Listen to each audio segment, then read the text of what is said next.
Okay, shall we go ahead and get started? Yeah, I think so. Okay, welcome back, everyone. Let's see, was everyone here last time? I think we might have one different one. Just a reminder, you have your chat window over on the left. So that's if you have like technical issues, like some problem with Adobe Connect or something like that, you can do that.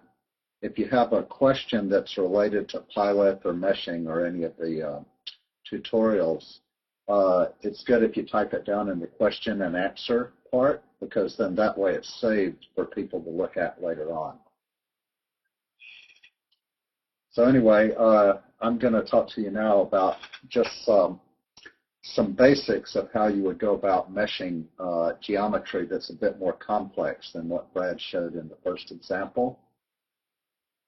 So first of all, the basic steps that you take when you're trying to mesh complex geometry to create a mesh, you first of all have to decide which geometric features are actually important. And this could include things like your fault geometry, topography, or any really sharp structural boundaries. Or if you're modeling volcanoes, it might be, say, a magma source that has a complex geometry. Then, if you're doing a 2D model, you might represent that geometry with a spline curve.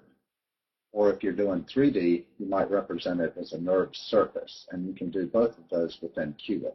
And that's what we'll go through in just a bit. If you're going to use a surface, especially a 3D surface, in several different models, it's pretty convenient if you can save it and export it for future use, because that way you don't have to go through the somewhat time-consuming process of generating it again every time you need it. And then once you have the surfaces you need, you can use those within Qubit to web cut the different volumes. And then finally, once you have the geometry all figured out, you can then choose the type of discretization that you need according to the type of problem. And this can include things such as variable mesh size. And also what you'll find is that certain types of geometry will be easier to represent if you're using tetrahedral cells rather than hexahedral cells. So the examples we're going to go through today, we first of all have a two-dimensional subduction zone example where we're representing the surfaces as curves. And that one can be found in Source, Pilot, Examples, 2D, Subduction. If people have Qubit or Trellis on their machines, then you can actually follow along with some of these and try them out for yourself. Otherwise, you can just use this for future reference.